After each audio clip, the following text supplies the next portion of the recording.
Olha só, como vocês sabem, hoje a minha internet não está boa.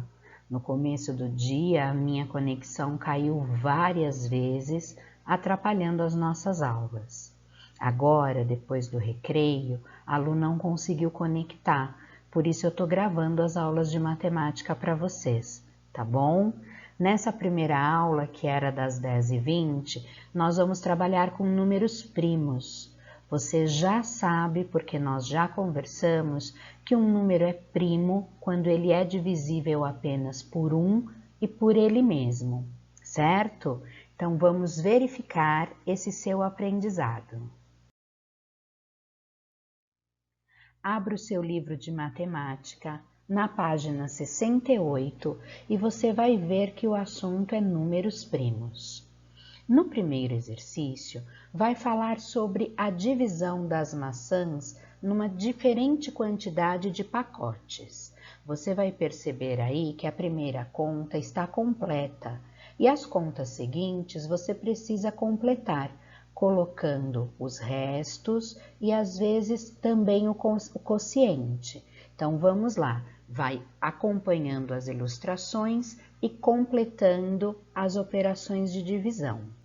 Depois, você tem no quadro uma observação sobre os números primos, que vai dizer assim: observe que o número 5 tem apenas 2 divisores, 1 e ele mesmo.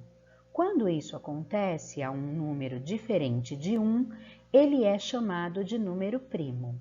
E aí vem uma informação nova para você. O número 1, ele não é considerado um número primo, porque ele é divisível apenas por ele mesmo, e ele mesmo é o próprio 1, ok? Então, todos os demais números que forem divisíveis apenas por 1 e por ele mesmo são considerados números primos. Quando não é número primo, Luciana, como é que chama? Vamos ver? Olha aí. Quando não é número primo, é número composto. Então, todos os números que têm mais de 2 divisores são números compostos. Você vai ler os balõezinhos de fala, o que o professor está dizendo, e vai completar na lousa a resposta dos cálculos que ele está demonstrando. Combinado, amores?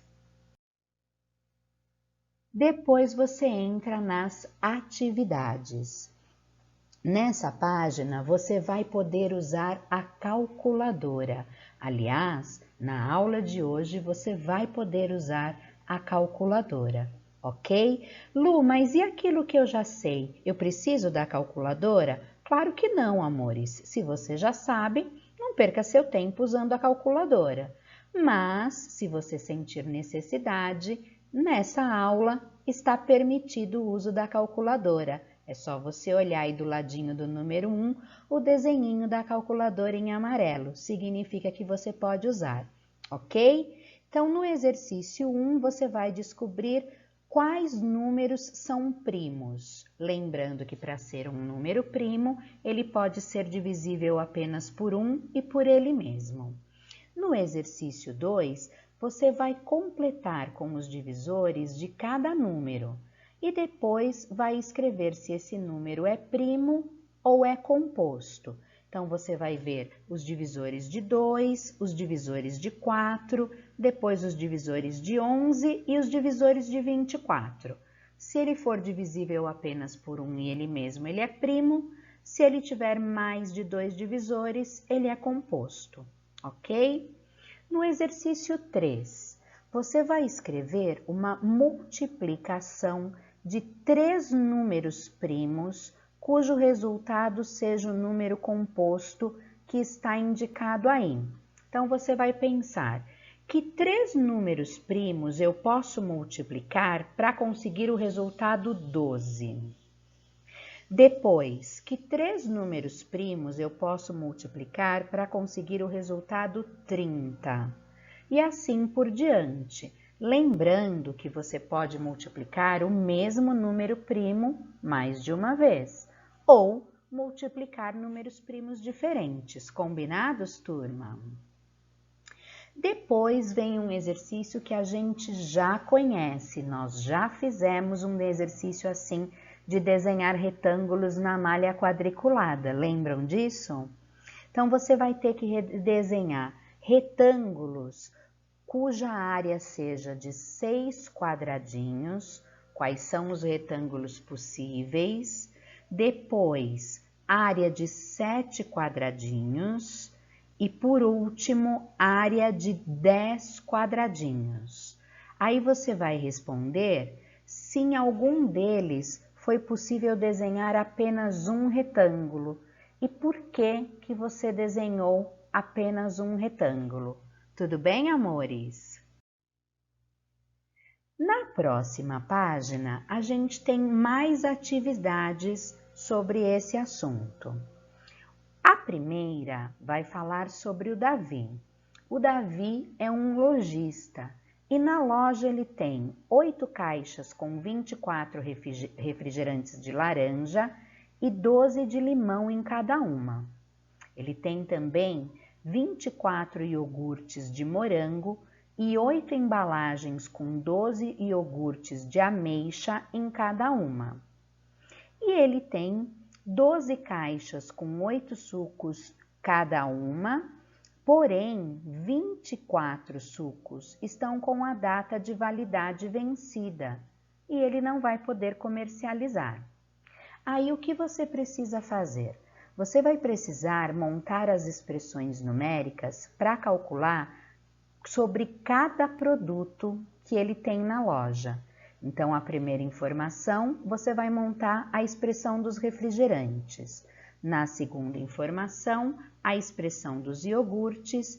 E na terceira informação, a expressão dos sucos. Presta bastante atenção no que está dizendo na informação para você saber que conta você tem que fazer. Se é adição, subtração, multiplicação ou divisão, ok? E lembrando que se são expressões numéricas, você vai ter mais de um cálculo para cada montagem de conta. Exercício 2. Presta bastante atenção nesse exercício, porque ele é bem colorido e você pode se confundir. Use a calculadora para te ajudar, porque são muitos cálculos, então a Lu está liberando o uso da calculadora nesse exercício. Combinado? Vamos lá. Você vai precisar completar na linha verde os divisores de 120 e na linha vermelha os divisores de 210. Porém, você está vendo aí que existe uma linha amarela. Por que será que tem essa linha amarela? Você sabe? A linha amarela indica os divisores comuns entre 120 e 210. Você já conhece uma regra importante sobre os divisores. Todos eles começam sempre com 1. Então, na primeira bolinha amarela lá embaixo, você vai pôr o número 1. Depois, você sabe que todo número par tem o 2 como divisor, certo? Então, na segunda amarela, você vai pôr o número 2. E assim por diante, você vai pensando em todos os números para ver se eles são divisores comuns entre 120 e 210. Você põe na linha amarela. Se eles forem divisores apenas de 120, você põe na linha verde. Se eles forem divisores apenas de 210, você põe na linha vermelha. E se esses números não forem divisores de nenhum dos dois, você simplesmente não escreve. Lu, na calculadora, como é que eu vou saber se é divisor ou não se eu não vejo o resto? Simples, amores. Se der um número inteiro, é porque o resto é zero. Se der um número decimal, aquele que apresenta vírgula, é porque sobrou o resto. Combinado? Então pegue a sua linda calculadora e faça esse exercício com bastante atenção, tá bom? Vamos lá, amores? Na página 71, você tem mais alguns exercícios. O exercício 3 vai falar sobre embalagem de carrinhos. O Marcos embalou 3 carrinhos por vez e o César embalou 5 carrinhos por vez. No final, eles perceberam que os dois tinham embalado a mesma quantia total de carrinhos, apesar de ter feito embalagens com quantidades diferentes. O que o exercício quer saber? Quantos carrinhos eles embalaram? Quantos carrinhos eles embalaram no total? Quantos cada um embalou no total? E ele dá uma dica. Essa quantidade é maior que 20 e menor que 35. Então, como você vai fazer para descobrir? Você vai ter que ver um múltiplo comum entre essas quantidades. Então, faça os múltiplos de 3, depois os múltiplos de 5 e descubra qual é o múltiplo comum entre 3 e 5 que fique maior do que 20 e menor que 35. Ok, turma? Depois, no exercício 4, você vai falar sobre as bijuterias da Sara. Ela tem 20 colares e 30 pulseiras. Ela vai dividir entre as amigas e ela quer que as amigas recebam a mesma quantidade de colares e pulseiras sem sobrar nenhuma. Como é que você vai fazer para descobrir para quantas amigas ela vai dividir? Pense aí. E depois, quando você souber para quantas amigas ela vai dividir, você vai dizer quantos colares e quantas pulseiras cada amiga recebeu, ok? E por último, tem 2 crianças pensando aí. Você vai dizer em que número elas estão pensando. Então, leia o que cada criança está falando e, de acordo com a dica que elas estão dando, descubra qual é o número. Combinado, amores? Boa aula para vocês e daqui a 2 dias a Lu posta a correção, tá bom? Um beijo!